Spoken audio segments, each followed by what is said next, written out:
From Relay FM, this is Connected, episode 156. Today's show is brought to you by Text Expander, FreshBooks, and Encapsula. My name is Myke Hurley. I am joined by Mr. Federico Viticci. Ciao, Federico.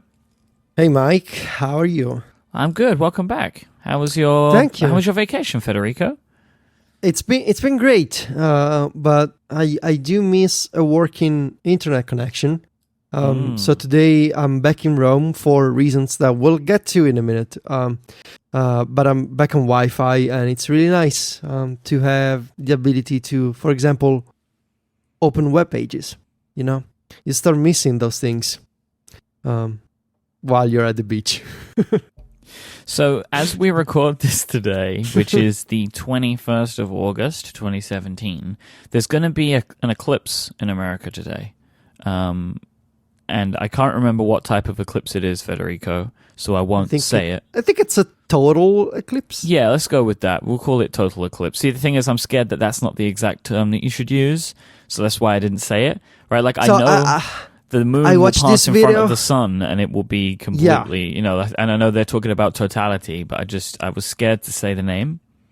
So I watched this video on Mashable, and they mentioned this term called annular eclipse. Which means, from Latin, it means like there's like a ring around the sun because the moon is covering the sun, so you kind of see this ring of light. Maybe it's the correct terminology is annular eclipse. I don't know, could be, science, who knows? So I say this because our intrepid co-host, Stephen Hackett, he's actually in Nashville, I think, today to see the eclipse. And he's putting together, along with Jason Snell, his co-host on Liftoff, they're recording a special episode about the eclipse, like about their kind of experience of going to see it, and then they're going to talk about it. So I'll put a link in our show notes to Liftoff, so you can go and get that if you want to. So you should go listen to it. So that's where he is today. So it's just me and Stephen today. But I do have some Stephen-related follow-up, which I think is interesting. Remember last week's episode, Stephen was unhappy that he had not yet received return labels from Logitech. Yeah. They have sent them. So he's received his return labels, and he has sent his Logitech Circle camera off in the mail. So they're on their way back to Logitech. So he's very happy about that. Perfect. That's good news. And also, I wanted to just mention something that I think is very cool and way overdue as a piece of follow-up, because we spoke about it on this show before. We've complained a little about it on this show. Slack for iOS gains quick replies to notifications. So now when you get I think it's just a direct message on Slack, you get a reply button, and you can reply on your Apple Watch or from notifications. Yeah, I was very happy to see this in the beta channel of Slack, and I saw it on the App Store with the public release. I'm really happy because I'm not sure it's just for DMs. I think it's also for channels. At least I think we replied to a channel with the Mac Stories team. Anyway, it's just nice to not having to load the full Slack app, which can be a little slow. It's nice to have the option to reply straight from a notification, either from the iPhone or from the watch. Also on the iPad, it's nice. You can expand, type away with the keyboard. Yeah. See, because I always found it so frustrating, and like if I would get a message that just required yes, right, just the word yes, and I would have to get my phone out my pocket, right, and open it. Hopefully I'm in the right Slack team. It was all just so frustrating when on my Apple Watch I could just hit a thing, or I could send an emoji or whatever, right? So now I'm happy that I can do that, because that is just a way better method of replying to some questions or some comments that I would receive. Yeah, it would still be nice to have both options. Like I would like to have ideally like a menu that has 4 options. So 3 options are emoji, like my most used emoji reactions on Slack, for example. And the 4th one is a button that says type a reply. And when you tap the button, the keyboard comes up. So I would like to have both. When I expand the Slack notification, either I send a quick emoji or I actually type a message. But, I'll take whatever Slack offered, which is just a keyboard, and that's fine. I want to just extend a quick thank you to everybody who has become a Relay FM member to support this show or any of our shows. And they've all got access to some special bonus content. You can sign up at relay.fm/membership. We're doing some fun bonuses throughout August and into September. So there's loads of great bonus episodes. I know that you and Fraser are working on something for Canvas. There's some great ones out already. For example, the hosts of Reconcilable Differences and Dubai Friday got together to do a special episode, which I am so excited to listen to. There is a special crossover with Cortex and Upgrade going live kind of sometime this week. I won't say the date just yet, but it should be later this week, where we do another text adventure called Spooky Manor. These things are all and only available to Relay FM members. Go sign up at relay.fm/membership and you'll get everything you need to listen to these fantastic bonus episodes. Now, Federico, a couple of days ago, you sent me and Steven a concerning image. Would you like to explain the image that you saw that I will, of course, include in the show notes for our dear connected listeners? Well, first, I think the fact that your first reply was, is that a 12.9 or a 10.5 was concerning to me. Because you couldn't see that it was the big iPad. No, because your hands are so huge. That is not true. It's a normal size hand. You have said many times on this show that you have big hands. Also, as well, the image that you sent, the edges of the iPad are cut off, so it is smaller. When I kind of just looked at it and I just saw everything kind of in proportion, it looked like a small iPad to me. So it's a picture of an iPad, and we're looking down on the iPad at the lightning port, which is right in the middle. And then something terrible is happening. And it's bent. There's a slight V shape to this iPad, which I have no idea how this happened. This is the most concerning part to me. That I was at the beach. So for the past 3 weeks, I've been following this routine. Wake up in the morning, walk the dogs, come back home, have breakfast, get an hour of writing done, go to the beach, relax for a while, then go under the umbrella and take the iPad out, get some more writing and editing done, go back home, rinse and repeat every single day. I've been trying to work at night, but usually I'm too tired because taking care of the dogs and everything. It's a very long day. And also, staying in the sun every day, it gets tiring after a while on your body. But basically, I'm exhausted. I know that it's a good type of exhaustion, but I'm still tired. It's not like I subjected this iPad to any particular pressure. But the other day, I was at the beach. I was laying back and I was reading through a draft of my iOS review. And I noticed that something about the screen was odd. I was like, this screen looks like 3D to me. I don't know. I didn't even pay attention to it, but it's like, this screen looks funny. And I just assumed that it was the direct sunlight that had some kind of weird effect on the interface. Then I go back home and I'm using the iPad in the living room. And I know, and I wasn't using the iPad with the physical keyboard. So I was using the software keyboard. And I noticed clearly that the screen was curved. And so I was like, so edge to edge. It was like there was a curve in the middle of the screen. It's like, I don't like this. It was a matter of 20 seconds. So I was like, what is going on here? I pick up the iPad, I turn it over, and I look at it from the profile, as you can see in the picture, and it's bent. So if anybody that hasn't seen the picture or can't see the picture, I'll kind of explain it to you a little bit. So what we have here is the left side of the iPad from the lightning port to the left. If you're looking at it from that top-down view, it's bent at an angle maybe 5 degrees or so. It's not huge. It might be a little less than that. But it is noticeable, right? You look at it and it's like if you put the iPad face down on a table and pressed on the one end, it would wobble around, right? It would pick up and lay down again. So it is not huge. Hence why I assume the iPad is still in complete working order, but it is very noticeable and concerning. It's very noticeable. This can't have been an easy thing to do. Right? Exactly. So we have no idea how this happened. So the iPad is still working. The display is fully working. There's some light leaking from the edge where the home button is. So like you can see some light leaking from the home button bezel into the wallpaper, basically. But we have no idea how this happened. So we have two theories. Either by accident, when I was keeping the iPad in the bag during one of our trips to the beach, some other bag was placed on top of mine and caused this problem. Or I don't remember this, but maybe while I was at the beach, I either accidentally sat on the iPad or fell asleep with the iPad under my seat, but I don't believe that because I never do that. I don't fall asleep with my iPad. What type of bag was it being kept in? It's a Tom Bean shoulder bag. Yes, because I'll tell you what, were you wearing it? The bag? What do you mean? Like, did you have it? Were you holding the bag? Was it you? Was it you on your shoulder? Yeah.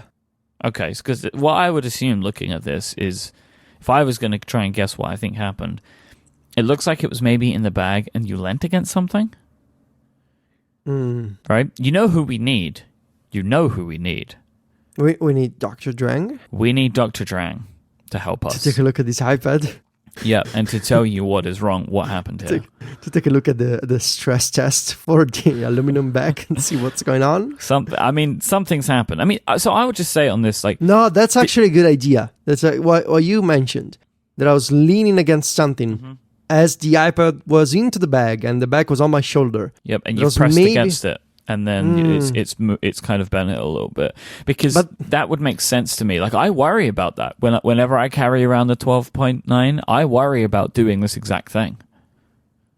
It's just funny that it never happened to me, at least in 2 years of iPad Pro usage, but really in 7 years of iPad. This never ever happened to me. This is the first time that this issue occurred, and I've had problems with the home button or the display, but not like this mechanical problem of bending an iPad. I think we can both say that neither of us are like thinking that this is a manufacturing or structural issue of the iPad in general. Like, because of course this is a thing that is possible, right? Like, of course this is possible. The thing is so big, of course you could bend it. But I am completely understanding for you that if I was in this situation and I took my iPad out of my bag and it was bent, I would be horrifically concerned about how did I do this and how can I stop myself from doing it again. Yeah, exactly. This is bad news. Exactly. My main problem is not that this happened, because Apple is going to replace it for 49 euros. You should mention this. You have Apple Care and you went to the Apple Store. Not only, I have Apple Care Plus. Oh, well, sorry. And the thing with Apple Care Plus is that even if, with accidental damage, because this was considered accidental damage on my side. Of course. Right, of course. Instead of paying something like 550 euros for a replacement, I only got to pay 49. And that's the excess, isn't it? It's basically... that's the fee for any replacement and such. That's the fee for any replacement on Apple Care Plus. It's 49 euros. Instead of having to pay the full price of a unit replacement, just 49, and I have this type of warranty until 2019, thanks to the magic of Apple Care Plus. So that's not really my problem. I mean, I'm happy that Apple is going to replace it. I went to the Genius Bar yesterday. They were super kind, and they told me I got to wait 5 to 6 days because it's not in stock. But that's not my problem. Because you still have a working device, right? I still have a working device. Now that I know this, I can't stop looking at the curve of the screen. But what concerns me the most is, how did I do this? Because it would have been better from this point of view if I just dropped the iPad. Or if you fell on it, right? Like you tripped, you were holding it, you fell on it, you stand up, the iPad's bent. You're like, oh, look at what I did. Yeah, I know what I did, right? Instead, this sort of just happened. There's a flaw in your system somewhere. there's a flaw somewhere, either in the way that I put things in my bag, or maybe someone else in the house bent the iPad and they just didn't tell me. Do you think it's possible that there could be somebody in your life that's very upset about the review and they just took the iPad and they were like, bend the iPad, right? We had enough of this. Are you saying I should ask Sylvia? I was thinking more about the dogs, but yeah, I mean, who knows? Sylvia could be implicated in this. I feel like you need to launch a full-scale investigation, Federico. How would I investigate my relatives, though? Like, with great might. Have them sit down at the living room table. Yeah. Shine a light in their face. Shine a light on their face. Tell me you did it. You need alibis. You need alibis for everybody. Who's gonna do good cop, bad cop with me, though? You can do both of them. You put on a hat or something and then a moustache. And you turn around, take them off, and then you good cop. We just put makeup on one half of my face and then I just switch profiles. Exactly. I mean, seriously, Federico, have you never had a family investigation before? Come on. This is how you do these things. Not before. So, quick aside, I just tried to do the iCloud backup and restore with iOS 11.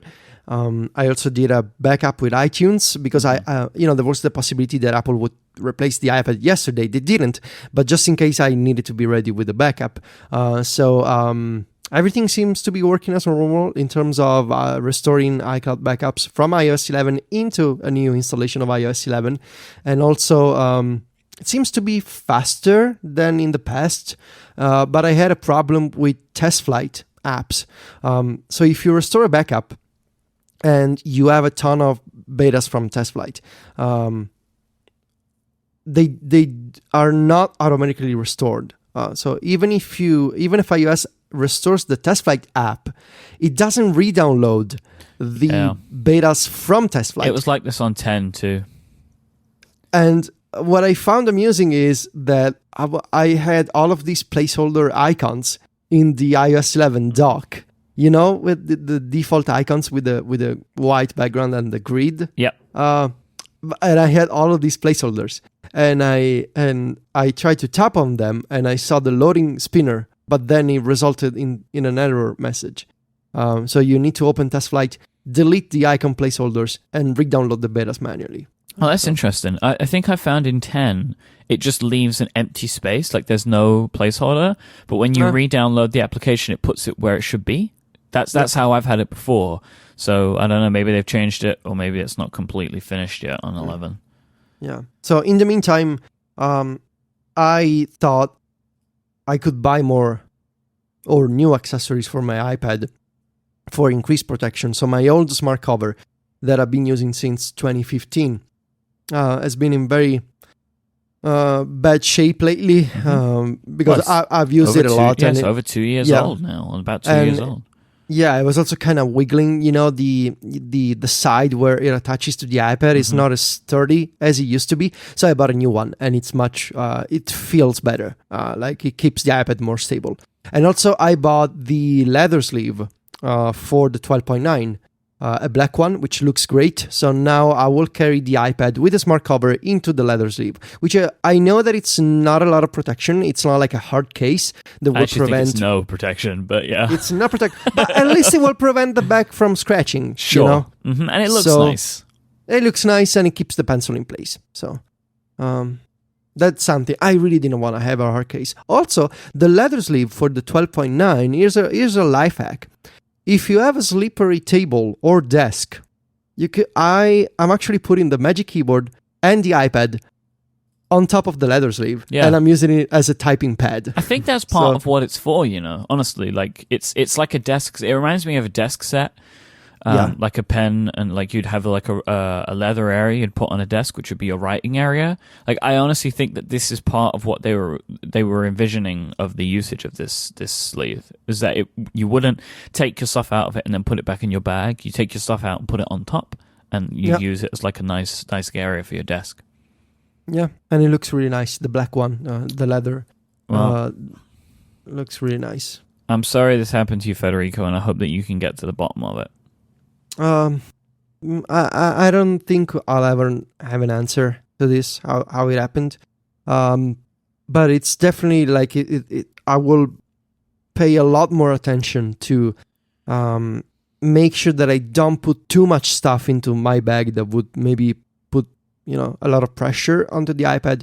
And also, absolutely, I will not keep the iPad, keep the bag near or below other bags as we're traveling. Maybe I also thought maybe, when we were packing the car for the trip, maybe something like that happened. So I will pay a lot more attention to make sure, because it's €1,000 device, and it's no joke. It's no joke, and so I gotta take better care of it. And clearly, this time I did something that was not on the level of care, and that I should use for the iPad.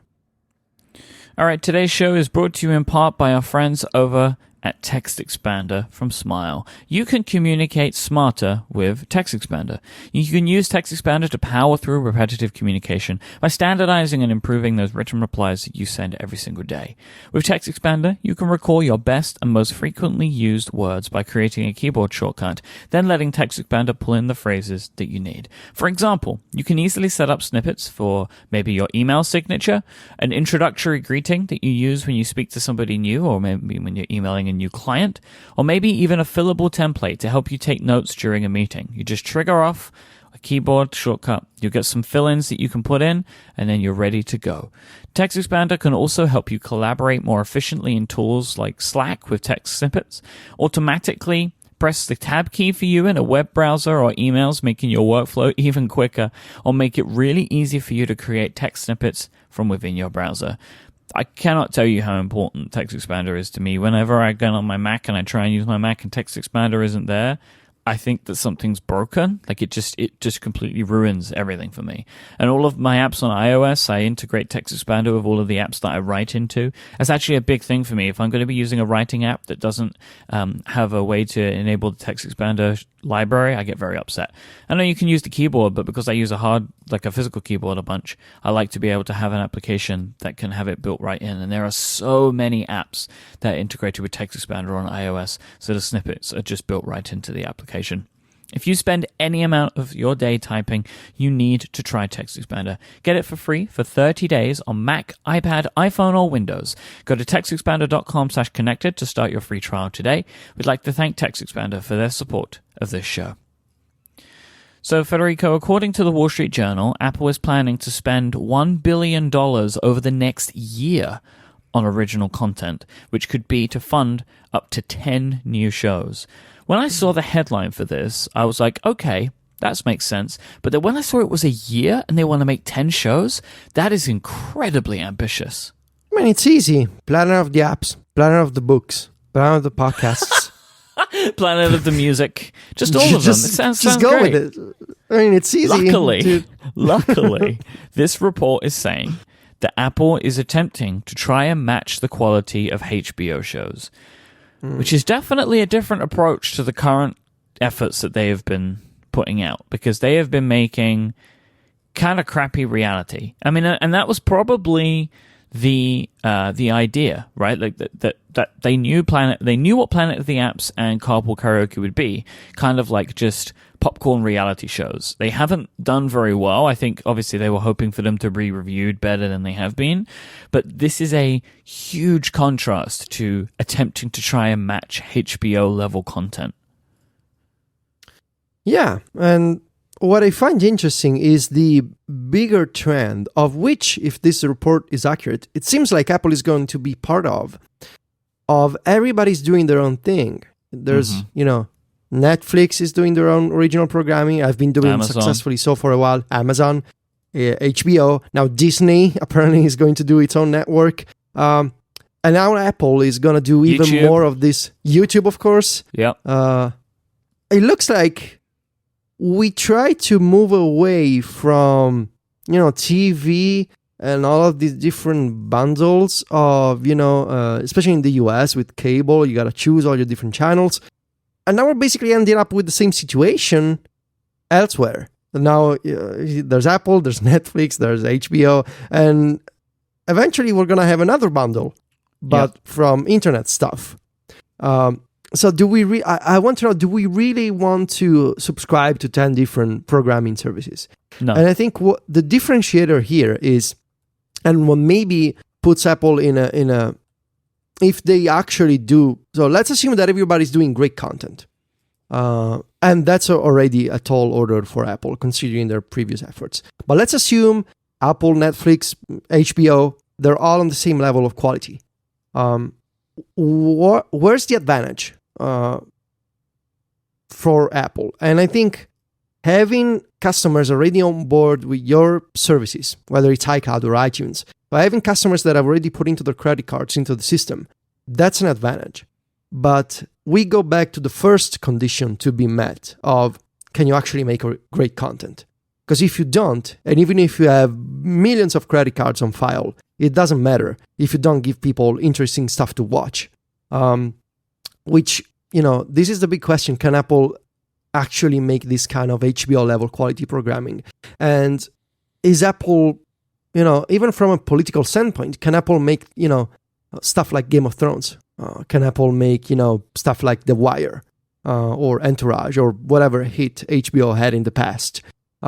Is Apple, culturally speaking, can they make that type of TV show or movie? I don't know, because they have the money, they have the resources, but you gotta be fully on board with the idea of, adult content, for example, adult themes. Mm-hmm.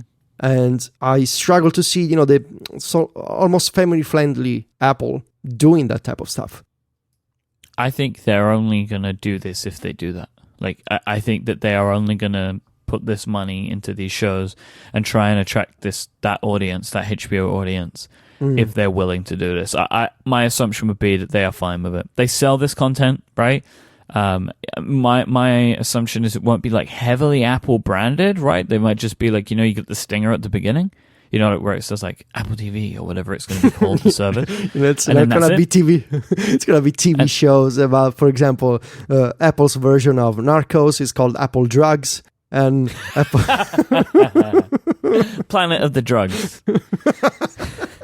I think I do think that they will do that stuff. I do, because this is they sell it, right? You can buy all this stuff. You can buy it in the iTunes store.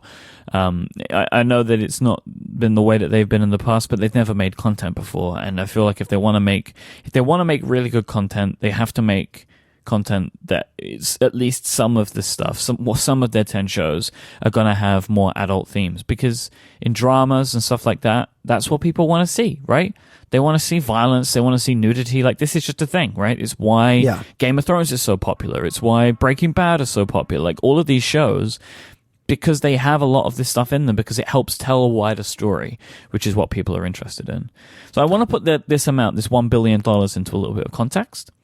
So HBO spent $2 billion last year, but Netflix is expected to spend $6 billion this year. So to start off with $1 billion seems like, I think, a pretty good budget. 10 shows maybe is too many, but $1 billion, that seems possible considering what their competitors are doing. Netflix are fully entrenched in this now. Like, there are new Netflix series all the time, new movies. Every time I go on Netflix, there's something I've never heard of before. So $6 billion seems about right for that, right? Like, I have no idea how many things they have, and they have things in different languages, in different countries, in different regions. So I think $1 billion is probably a good starting point for them. Do you think Apple is doing this because they couldn't figure out a way to offer what they call like a skinny bundle of multiple services together and earn revenue off the markup of that bundle? So they were like, or do you think it's just Apple saying, we actually do need to make our own stuff because it's better for lock-in? Okay. I think it's better. They know it's better for lock-in, and if they actually want to sell people a service, they want to sell people a service and make money from it. Right now, if you're doing that type of thing in video, the way that you do that is by creating original content, right? I think that is clear now, right? Like, because you look at their competitors, Netflix and Amazon tried to do this, to take content and sell it, right? So take existing content and sell it in a digital form, right? Like, that was the idea. And they have ended up saying, oh, actually, the real money is in making our own content, because that means people, if we have the must see show, that's what it's all about, right? Like, you have the must see show, everyone's going to sign up for your service, like, no matter what, because they need to see that show. Like, for example, in the UK, lots and lots and lots of people sign up for Netflix because it was how we got Breaking Bad. There was no other way to get it. Netflix had the rights in the UK, and it would be like the morning after it was on in the US, we would have it. And that, so like everybody signed up because it was the must-see show. And there are great shows, right? Like, I really enjoyed Glow on Netflix recently, which I really thoroughly recommend to people. Like stuff like Arrested Development, people will sign up for that. Transparent, Adina loves Transparent, so we will always keep our Prime membership for stuff like, there are shows on these services that are fantastic, and people sign up for them. But my question to you, Federico, is this all going to be in Apple Music? Sure, I hope not. I don't think they should. I think it would be a really bad branding decision to put all of this in Apple Music. It just doesn't make any sense. I mean, I can kind of see Carpool Karaoke. I watched the first episode, and I think it was fine. And I think that kind of makes sense. As an extension to music, is fine. But anything else is really stretching it. I would rather see Apple, integrate everything into the TV app, or maybe rename the app. But the idea of, let's just put everything together into a single video application or video network or video service, whatever. I think that makes more sense than, sure, people pay for a Apple Music subscription, but necessarily that doesn't imply let's put video and movies and TV shows into music. So I'm curious to see if Apple is gonna either split up the subscriptions or offer maybe an Apple bundle. That is, you get iCloud, you get Apple Music, you get Apple Video. I can kind of see that. Apple Video, do you think that'll be the name? I don't think they're going to call it Apple TV, right? Which would have been the obvious thing. Yeah. I don't know. What are they gonna call it? Apple Video. Anything. Whatever it is. Yeah. Apple something. Apple content. Apple Originals. Or maybe that. Apple Originals is a good name. That's Unless a good name. They do plan on trying to have a Netflix model in the future, right, where they as well have other stuff. I think that would be ideal for them. I mean, that's something they've clearly tried to do. I mean, I wouldn't be surprised if whenever this is announced, it's both things. Some select partners put their content on Apple's service, and they also have original shows. Because the thing is, you can't sell this, right? Like, if you have 2 original shows ready to go, that is not a $10 a month service to pay for. There has to be more there, right? So, like, I wondered if maybe for a while, like, it was just free with Apple Music or something like that. Or so, if you already subscribe to Apple Music, you also get the original shows. Or they do something where they're working with a few providers to have a bunch of old catalog content and some stuff like that. Because I think that's a real hard sell to be like, hey, we're going to have 10 new shows this year. 2 of them are available now. Please give us $15 a month. Because there's not going to be enough content to sustain a monthly fee. So there's got to be more to it. And I wonder what that will end up looking like. Well, imagine if maybe... And I realized that could entirely disrupt, Netflix, at least in terms of back catalog. But depends what they get, though. Yeah, but imagine if what happened to the iTunes Store for music with Apple Music happened to the iTunes Store for movies and TV shows, but with That's another the dream, subscription. But nobody's going to give them that. They're not going to get that, because I've held on to this thought for a long time. Apple they really upended the music industry in a way that I think the music industry wasn't happy with, right? Which ended up with subscription services, which do not pay as much money as when people used to just straight up buy music. I do not think the TV and movie industry will want to go that route, like to give Apple that control, because what will probably happen is exactly what happened to the music industry, and nobody will pay full price for anything anymore. We'll just all use subscriptions. So, I mean, I would be really, really surprised. I mean, I know that there are a bunch of individual players and stuff, but Apple is at a scale that they could literally change everything in any industry that they move into, and I would be surprised if the movie and TV industry were just like, yeah, go for it. Mm-hmm. Did you see the rumor from, I think it was Bloomberg a few days ago, that movie studios have been talking and considering with Apple a way to offer new movies a few days after they hit the theaters at a premium price to stream or download, like $30 to $50. But if a movie comes out on like Friday, on Monday, you can buy the movie. And obviously, I would love that. Yeah, obviously the theater, the cinema association, whatever in Hollywood, I don't know the name, is super against. Well, yeah, obviously, but apparently, I think the movie studios were.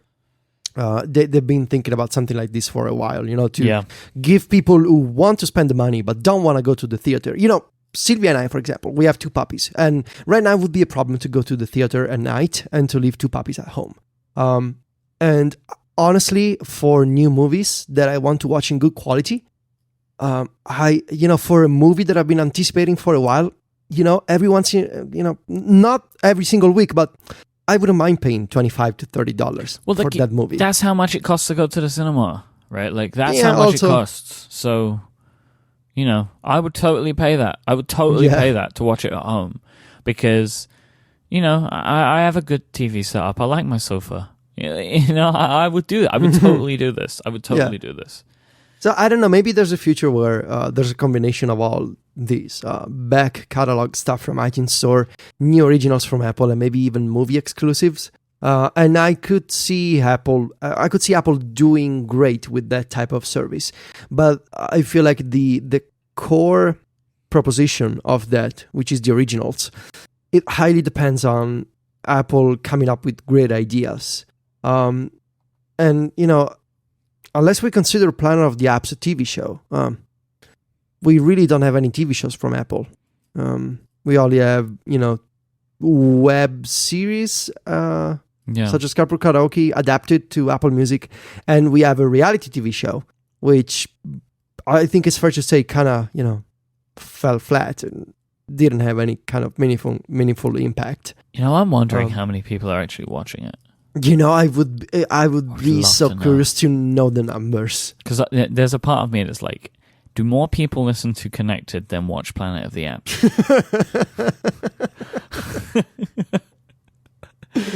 Well, we're probably never ever going. We're never gonna know, unless somebody out there can tell me. I would love to know. But it doesn't, honestly, Federico, it doesn't seem like an impossibility because I cannot imagine who is watching this. Because the type of person that would watch this has no interest in it, right? Like people that listen to these shows, they in theory should be the target market for a show about apps, but it's not done in a way that appeals to them. So I would be super interested to find that information out. Also, just feels like Apple stopped pushing new episodes in terms of marketing and like on Twitter and elsewhere. Like it feels, I don't even know if it ended the series. Like, is it still going on? I have no idea. I feel like every time I go to the App Store, there's some kind of promotion going on, but I have no idea if it means the show's still running.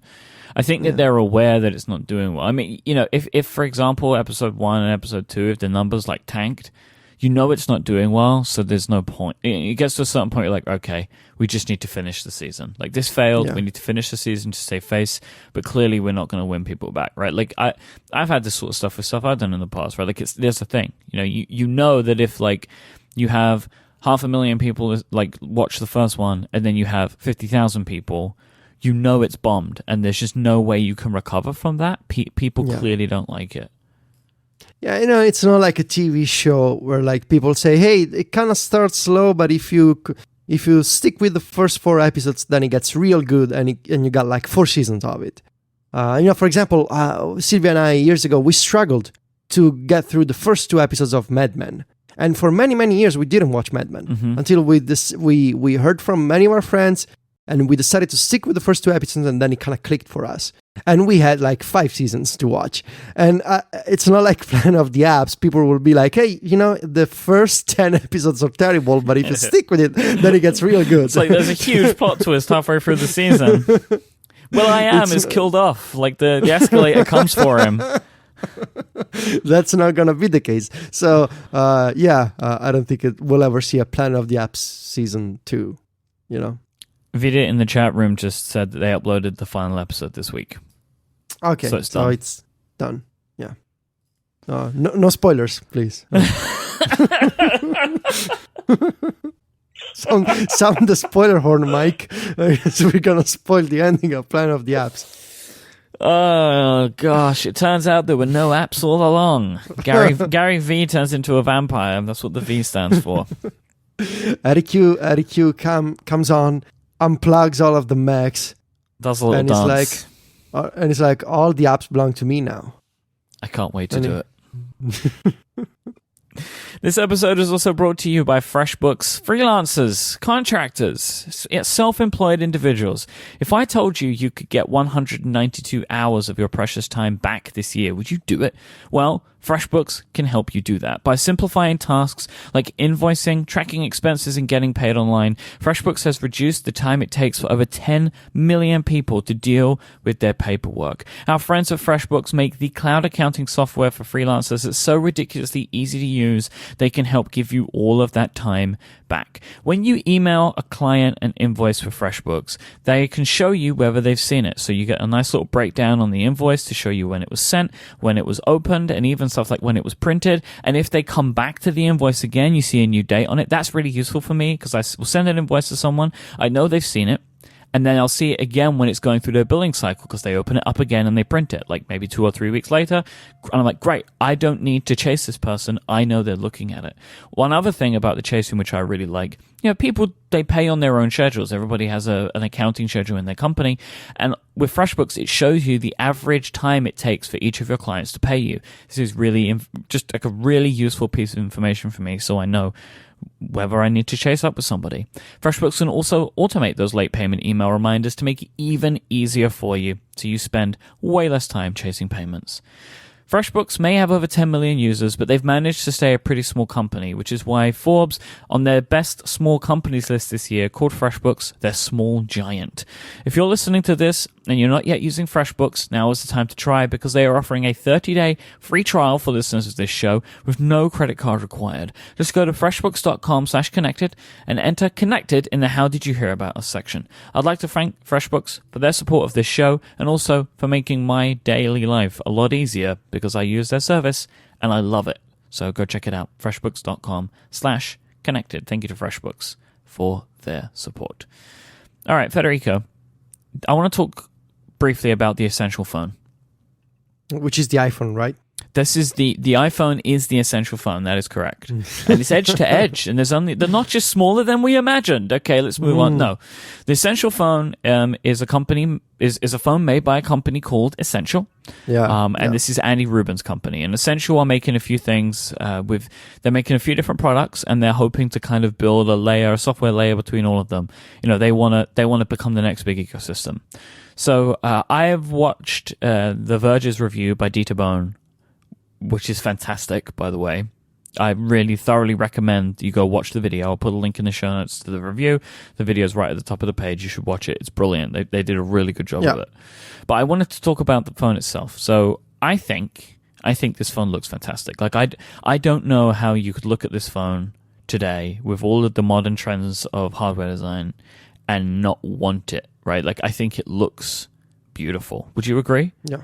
Yeah, it looks really, really nice. And the only point that people could bring up is that it's not full edge to edge, in that there's a small bezel at the bottom. Mm-hmm. But honestly, right now, in this very moment, I think it's the best looking phone on the market.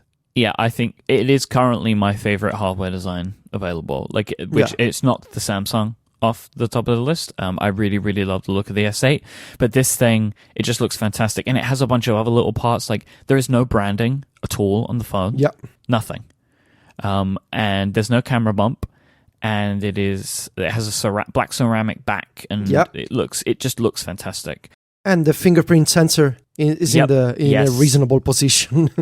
Yeah, I love that part of the review. But yeah, that's true. It's right in the center on the back, not like level with the camera on the right hand side of the phone like it is on the Samsung, which is just bad design. But I wanted to ask you, Federico, so there was a notch on this phone, right? There's a notch for the camera, but it's really small. And I wondered, if we look at what we think we know about the iPhone and comparing it to this phone. What do you think's better, small notch or big notch? I think what helps the Essential phone look great is the fact that the interface wraps around the notch. Yeah. And that you see this wallpaper sort of going into the notch, and so you get this cyclop eye in the middle, but it doesn't really matter because Android doesn't put useful stuff in there, and you get the indicators like the status bar and notifications at the sides. So I think it looks real good. Yeah, I bet it's really easy to just forget and not even see the little camera. Exactly. And instead, if Apple is... it depends, because if Apple is going to embrace the notch, it'll be more noticeable than the Essential phone because it's got more sensors. Or is Apple going in the opposite direction, and they're going to sort of use the OLED display with the with the black color in the notch to sort of blend everything together and make a old school black status bar? Does that look better? Does that look worse? I don't know. Right now, I think, it mostly comes down to the software. And I think from a software standpoint, the Essential folks did a great job. Because I totally believe, The Verge, when they say that you don't notice the camera notch in there. I totally believe that because it's very unassuming. I think it's very, everything blends into the interface, which I appreciate. And I think this is why a lot of people are curious to see what Apple does with the iPhone Pro. How can you sort of hide that strip full of sensors? Because, nobody wants to have, especially now that we have these edge-to-edge displays, nobody wants to have sensors getting in the way. So it's all in how you fake, hiding them. How is it embraced? Is it either embraced with like hiding it, or is it embraced with finding a way to make the UI work with it? Like that's the part of it that's important. And what Essential have done makes a lot of sense for Android because they're running basically stock Android. So it's going to just be, it's not accounting for the fact that there's a cutout in the display. So they've made the cutout as small as they possibly can. And there's some interesting stuff there, right? Like they have a speaker, and I'm sure they have some sensors in there, and they've just found ways to embed them or hide them. And this makes sense, based on a lot of the conjecture about why this iPhone is going to be a singular model and difficult to make, because it's hard to make at scale, right? Like to really push the envelope. But the Essential phone is not being made at large scale. They've said that. Like they expect this to be a small scale production. It's already been delayed, and that's probably because they're maybe pushing the envelope in some different ways, right? Maybe this is a more difficult phone to manufacture, but that's okay because they don't need to make a gabillion of them.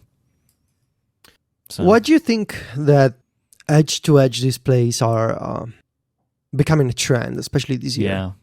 Do you think it's just a natural evolution of our taste? Like, we've been using smartphones for years now. They become part of ourselves. Of course, we want to see as much, screen as possible. Or do you think there was a particular technology or supply chain change, like in the manufacturing process, adopted at scale between different companies that allowed for these phones to start coming out? So I would say it's probably a little column A, a little column B.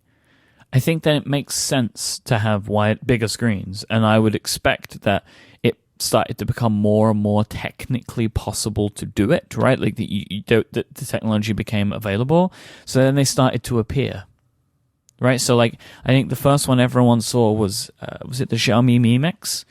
And as soon as everybody saw that phone, it was like, well, now we need it. Like everybody wants edge to edge. So then then more and more phones started coming out. So I expect that it's like technology enabled this, phone manufacturers started doing it, it then becomes the trend.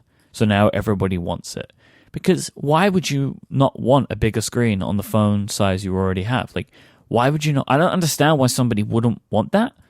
Like if you can put a bigger screen into the current phone that you have, how can that be a bad thing? Like, I'm sure that there are edge cases. I'm sure, of course. But for the vast majority of people, why would Why would you not want that? And especially when, like, for a lot of these phones, you can actually end up with a physically smaller phone with a bigger screen. Like, how is that not a win?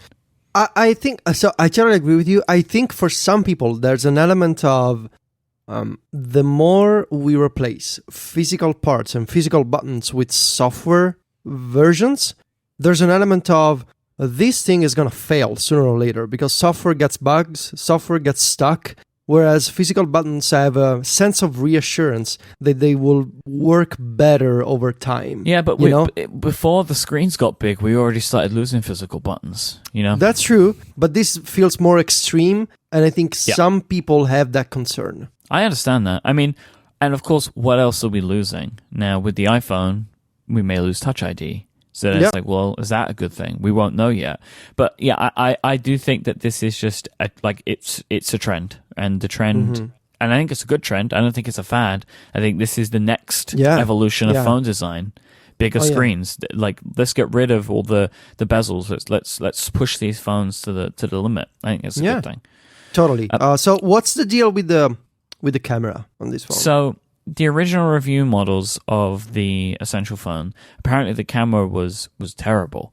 Then they pushed a software update, which fixed a lot of the problems, but the camera is considered to be not as good as what is currently available, especially because there is a lot of seriously legitimate competition now in the camera space. The iPhone, the Galaxy S8, and the Pixel 2 all arguably take good pictures of each other and excel in different areas. And if you're not on that level, you have a bad camera now, because there are 3 phones right at the top of the tree that are all considered to be excellent. If you're not excellent, then you're not good enough. And it seems like that the camera on the Essential phone is in that little hole. Like, it's not good enough. And I think that is clearly a problem. And because cameras are one of the most important things on a smartphone, because it's also everybody's camera. So it's like you're saying, well, we're going to give you a camera, but it's not going to be a good camera. Like, that's not how it works anymore. Like, your smartphone is your camera for like everybody, right? Like, everybody takes pictures with their smartphone, whether they have a camera or not. So everybody wants that camera to be good. And if you can buy a phone, which is an expensive phone, a premium phone, and there are better cameras available than the phone you've just bought in phones that already exist, that's not good. And I think that is going to be a problem for this phone. And it's something that would, whilst I look at this phone and I would, if I was an Android user, I would be dying to get one of these. I would really that's where I would pause for thought, right? Like, is this what I want? Especially when this phone is debuting at a tricky time. Now, I would expect they did this purposely because they wanted to be first out of the gate. But the Pixel 2, the Note 8, and the iPhone 8 are all just around the corner. The Note 8, I think, is announced next week. Right? Like, everybody knows this. The Note 8 is coming next week, and all of the leaks make it look like it's going to be incredible too. Right? It's edge to edge, but bigger. Like, it's probably going to be fantastic. The Pixel 2 is around the corner. This one's a little weird, the Pixel 2. All of the leaks are telling some very strange stories. So I'll put a link in the show notes to a post on Android Authority so you can get a grab for it if you want to. But just very basically, the Pixel 2, the regular one, all of the leaks are suggesting it's basically going to look like the current Pixel phones. But the Pixel XL 2, the bigger one, will be edge-to-edge and have a more striking design. Very strange. So they're going to have 2 models, but they're not going to look the same. Basically, what Apple wants to do with the iPhones this year too, like the old look and the new look. Okay. I hadn't tied those 2 things together. Yes, that's exactly what they're trying to do. But they're only going to have the 2, right? So they're going to update their line, and it looks like they're going to change one of them a lot significantly from a visual perspective, and the other not too much. But yeah, so we've got that, and then the iPhone, like, it's all around the corner. I think this is going to be a struggle for them. But I bet that they do okay. I bet that they sell what they want to, because then I don't think they're looking for huge volumes. This is like to try and help them get a leg up. Which, you know what this reminds me of? This model, Tesla. This is how Tesla started, right? They made the Roadster, which was a really cool electric sports car, which helped them get a leg up. It helped bring some money into the company, and then they went ahead and started making some fantastic cars. So I hope that this is a good thing for him. I hope that Andy Rubin and the Essential team are in this for the long haul, and that they could become serious competition. Because if this is what you can do for your first phone, I mean, can you imagine the later things that this company could be able to produce if this is your first attempt? It's incredibly impressive. Yeah, I mean, if this is not like something that they did to be acquired as sort of a demonstration of their talent and skills, if they are actually in this for the long term. That's what he's saying, right? Like, this is, he wants to build a huge, big company now. So I hope that they can do it. Yeah, me too. Because, if there's someone who can do it, it's definitely Andy Rubin, Yeah, he has the track record. Yeah. Well, we'll see. We'll see. Today's show is also brought to you by Incapsula. They have the website security tools and the content delivery network that you need to make your website safer, faster, and more reliable. Over 100,000 organizations trust Incapsula every single day. This is from huge companies in the Fortune 500 to people that just are a one-man, one-person, one-woman shop who have their own website and they just want to make sure that everything's secure. It doesn't matter who you are, Incapsula can help protect you. They have everything that you need to make your website fast, even when there's something bad going on behind the scenes. If you're having some kind of attack, some kind of DDoS going on, Incapsula will help you make sure it's protected. Your website will load perfectly. Your visitors will never even know that something's going wrong. They back it up with a 24/7 operations team, and they have the best service level agreement in the business of personal account management. Incapsula have got you covered. You're going to be well protected, and your site will remain lightning fast at all times. As a listener of this show, get 1 whole month of service for free just by going to incapsula.com/connected. That's INCAPSULA.com/connected. This is where you'll find out more about Incapsula service and also claim your free month. We'd like to thank Incapsula for their continued support of this show and Relay FM. So Apple have released a bunch of iOS 11 how-to videos. Peculiar time to release them, do you think? Like, why now? Bit early. So I've been thinking about this, and I think it has to be part of a bigger marketing push.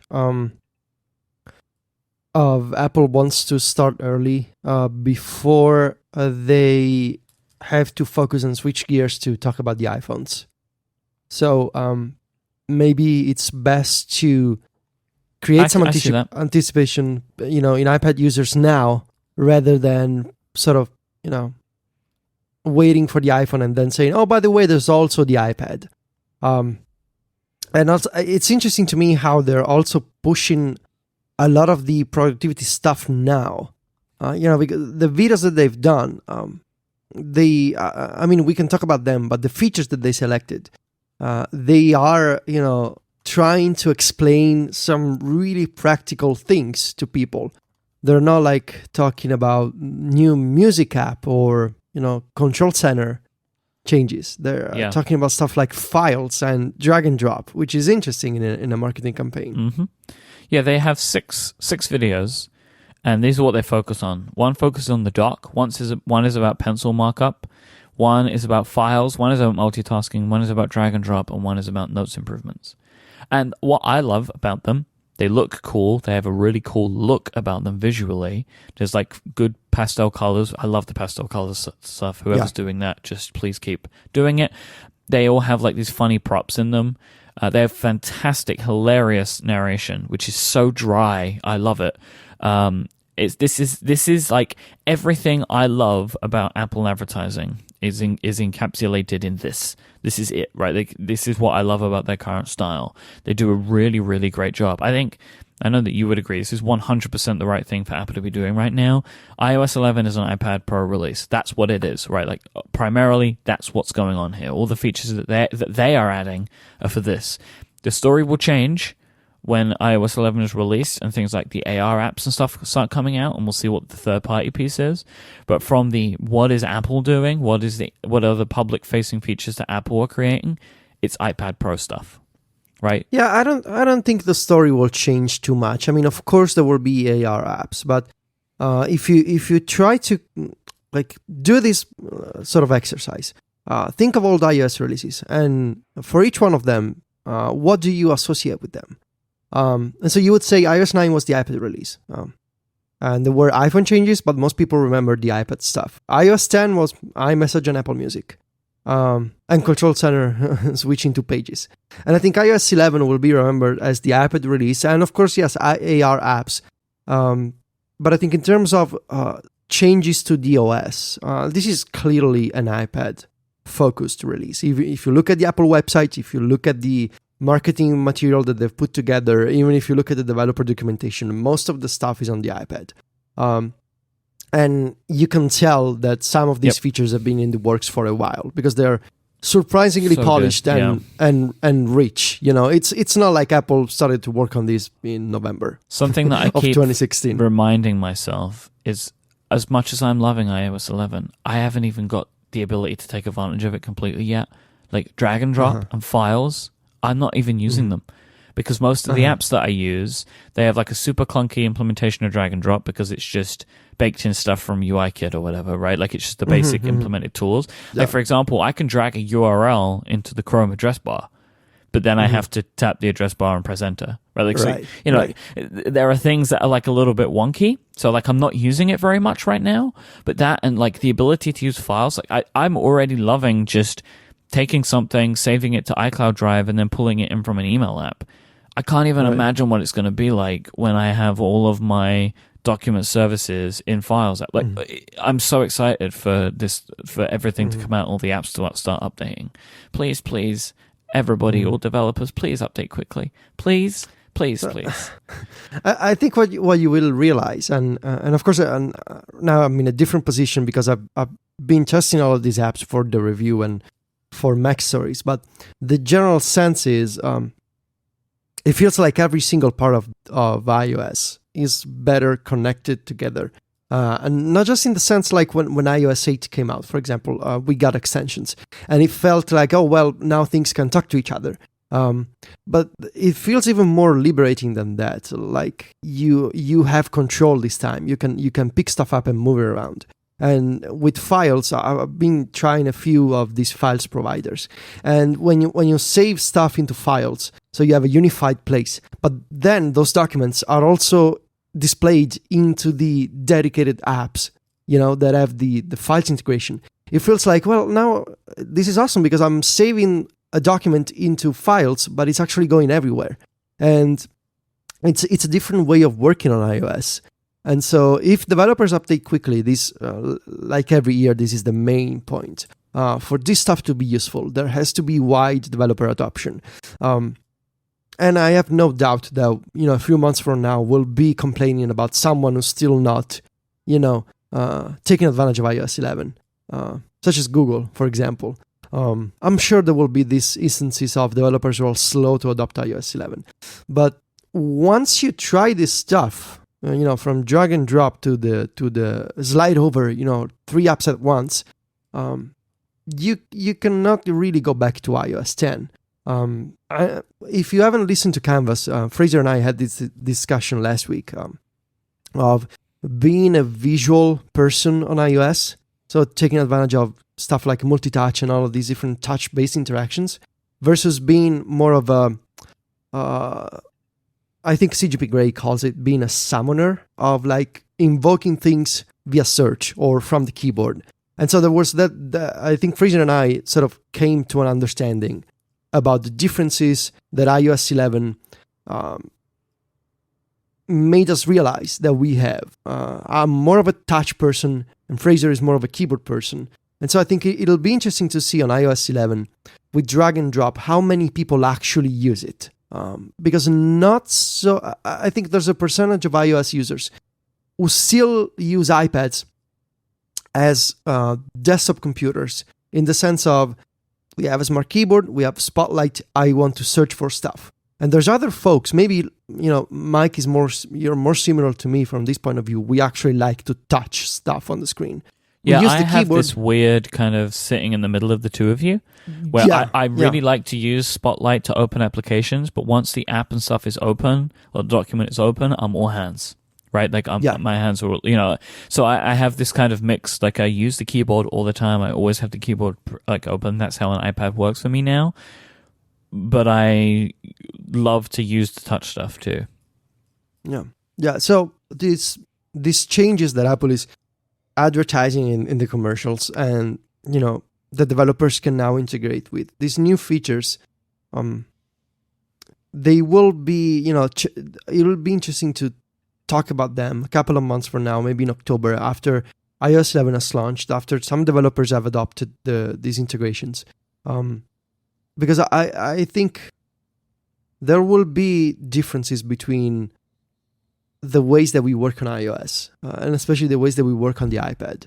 I'm sure there will be folks who say, even if I can drag and drop stuff, I still prefer to copy items to the clipboard and to use extensions, because it just feels like I don't have to touch as much. I don't have to constantly swipe across the screen. But personally, I'm like 100% on board with drag and drop and files and all these different ways of moving things around. I feel like I have more control of iOS. Like, yes, I know that it takes longer to open the apps into multitasking with the dock, right? Like, I know it takes longer in some instances, right? Because, you feel like you're doing more because you're pressing and you're dragging it. But I love the feeling of doing that. I like dragging an app over another app, seeing it, and then it pops into play. Like, I love that feeling. But I understand why people don't like it. But I mean, for me, with the way that I'm looking at iOS through my eyes, I can't see how you could say that this is not an incredible advancement in every respect. But I know that not everybody feels that way. Yeah. Talking about iOS 11, I mean, we've got to be getting close now. Probably, Yeah. I mean, in the earliest 3 weeks away, would you say? I mean, At the earliest, yeah. I think the earliest we're going to see the iPhone event is the first week of September, which would mean that iOS would come out in the second week of September. Personally, I'm hoping that the iPhone event is in the second week of September because of my travel is ending in the first week, and I really don't want the event to be on the 5th. Because that's the day that I arrive home after flying across the globe.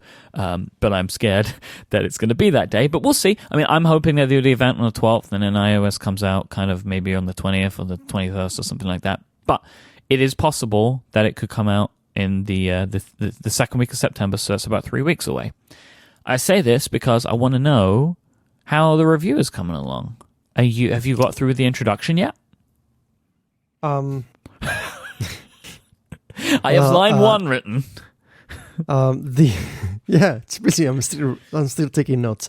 I've nearly finished those session videos. Yeah, I'm still just a couple of left. All the review is all written, like all the sections, the conclusion is done, everything is done, and actually, we're now started the process of finalizing chapters. So I've been working with my editor to go through each chapter about, I would say, 5 to 6 times. That includes, actually changing sections, restructuring things, considering the stuff that has changed during the betas, and then moving on to typos and other stylistic changes, refinements, general cleanup, adding links, and we are now at the point where, so I can say right now that the review will probably have 18 chapters, and realistically, by the end of this week, I will probably have, I would say, about 12 of them finalized. As in, I just need to put in the screenshots, because as usual, I will wait for the GM seed of iOS to take screenshots and take videos. Probably with the videos, I can get a head start now. Because, especially with motion, it's fine if some detail changes. People are not going to notice the detail in a video. But with a static screenshot, I want to wait for the final seed. So realistically, by the end of this week, I will probably have the 12 chapters of the right side of my mind map done. And basically, my plan is for the end of August to have the entire review edited and finalized. which would be a considerable change from previous years, as in I would be really, really ahead of schedule. Because in previous years I would be, at this point with iOS 9 and iOS 10, I was just coming back from vacation and I still had to write like almost the second half of the review. Instead, right now on the what day is it, Myke? 21 of August. I'm editing the review and I'm halfway through the edit. So I feel pretty confident that this year, being ahead of schedule will allow me to launch a few special additions to the review, a few extra things that I haven't done in the past because I never had time. This year, all along, the plan was I need to be done earlier so I have time to prepare some other extras that I never did in the past. And I feel pretty happy with the status of the review so far. Yeah, I mean, it is wild to hear you talking about this, like as we've been chatting about it, and you're like, yeah, no, I'm basically done. Because I remember last year, like it was real bad. Like it was like horror at certain points. I don't remember. Like, what was it in previous years? Yeah, what was it like? Not good, Federico, is what I'm going to say. You were very tired, I think, a lot of the time. But it really does feel like you have learned from not necessarily past mistakes, but past processes, and you have adapted it and like strengthened it to this year, where you are significantly ahead of schedule. Significantly, like you're maybe too ahead of schedule, right? Like to have everything written at this point is like, okay, like that's a lot. Do you know what I mean? It's like maybe I've done too much, because things can still change. But I guess if you've got the bones written, you can be ready, right? Yeah. See, I had to change a couple of things. The notification chapter. So I was right in wanting to wait until the very last moment to write the chapter, because I knew Apple was gonna. Well, it's not like I knew, but I had a pretty strong indication that Apple was going to change things. So I did not write the chapter, which is, I think it's the 4th or 5th chapter in the review. And I just skipped it because I knew there were going to be changes.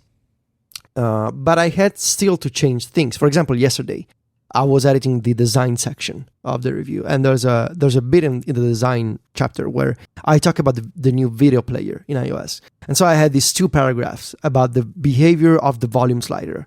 And from the beta 1, when I wrote about that volume slider, to beta 6, the behavior has changed. And so there were 2 paragraphs where I was complaining about it, and I had to cut them because it changed. And I had a couple of other instances of these, like 2 to 3 paragraphs that I had to remove or substantially change. But that's no big deal, because it's not like I have to redo an entire chapter, as it happened in the past, because I didn't know that things would change even in beta 5 or 6. So I definitely did learn from that, type of process. But I think this year, I feel better about where I am at this point in August. I still don't feel completely relaxed. And because I still feel like I gotta learn to manage expectations and also manage stress from this big project. Because, obviously it's 3 months of my life and 3 months of my year, of my working year, are dedicated to this project. And so it's very difficult for me to be able to cope with that sort of responsibility and stress, because it doesn't just affect me, but it affects, for example, you and Steven. It affects, the folks at Mac Stories, and also the people in my life that have to accept the fact that I'm busy writing and editing every day in the summer, which is especially problematic because people like to go on vacation. But I feel like this year, having 2 weeks for myself in July to work on the review was an amazing help, and a very welcome change from iOS 9 and iOS 10. And also the fact that I have an editor, so someone that can follow me along, and that can go through each chapter with me multiple times over and over. That's been honestly amazing, because I don't have to do that by myself.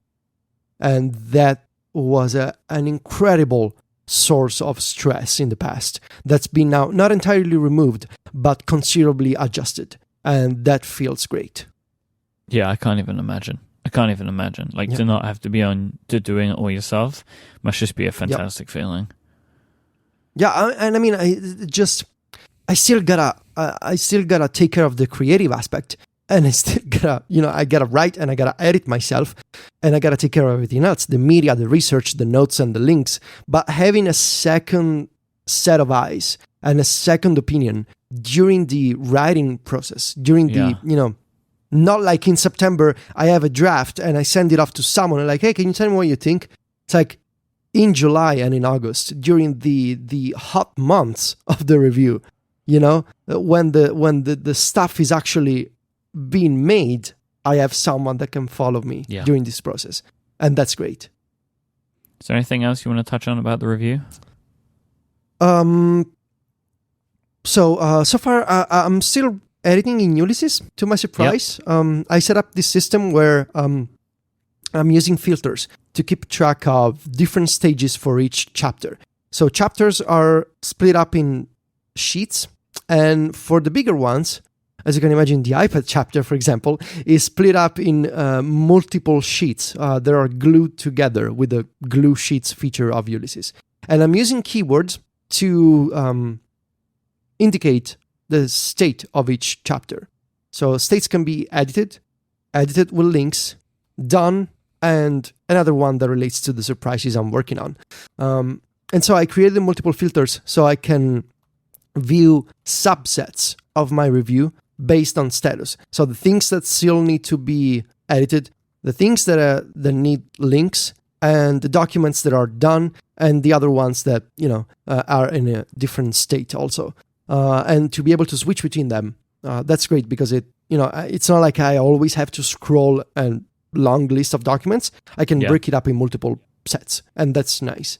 Eventually, I think once I'm done with the editing, I will move it to editorial as a single markdown file, because that's where I have some workflows to sort of massage the plain text of the review and to add some custom syntax. I gotta run some workflows and some automations to adjust some of the markdown text that is exported by Ulysses. So I need to adjust it a little for Mac Stories. I need to add custom syntax for the layout. And also, of course, we're working on some, special features for Mac Stories, the way that the review will be presented. We have even bigger plans this time, so it's going to be fun. But definitely, once I'm done with everything, I will move it back into editorial and rely on automation again to fix things, add media, screenshots, animations, videos. And I'll probably do 1 to 2 maybe final complete read-throughs of start to finish the entire review. But basically I would say 80% done at this point, which is nice, very nice. That is good news, man. That's really, really good news. I'm excited to see it. Thank you. I'm excited to be done with it also, and not in the sense of my life is terrible. No, this is awesome that I get to do this every year. But it's a big project, and you get to a point where you just want to release it. But it's not done yet. It has to be, at least for my standards, perfect. So we'll get there. All right, if you want to find the show notes for this week, head on over to relay.fm/connected/156. If you want to find our sponsors, you should go support them. They are awesome. We got links there. But it's Text Expander, FreshBooks, and Encapsula. Thanks to them for supporting the show. Once more, thank you if you have become a Relay FM member. Go to relay.fm/membership to find out more and support your favorite shows. We would, of course, really appreciate it if you decide to support Connected. But you can support any show at Relay FM and you'll benefit from all of the fantastic bonuses no matter what show you support. If you want to find Federico online, he's at macstories.net and he's at Viticci, Viticci on Twitter. Stephen is at ISMH, and I'll mention again, you should go and check out Liftoff at relay.fm/liftoff so you can find their coverage of the eclipse, which is happening, which is why Stephen wasn't here today. And you can find me, I am at iMyke, IMYKE. We'll be back next time. Actually, I won't be. So we're doing a round robin of vacations right now. I won't be here next week. I'm on vacation next week, so it's going to be Stephen and Federico. And then the week after that, I'm planning on being on the show that day, even though I step off of a plane that morning. So you can look forward to a real strange Mike Hurley that day, I think. So we'll see how that goes, but I will be back in a couple of weeks. But the show will be back next week. So until then, goodbye, everybody. Am I not saying goodbye this time, Mike? Of course you can. Why can't you say goodbye? Arrivederci.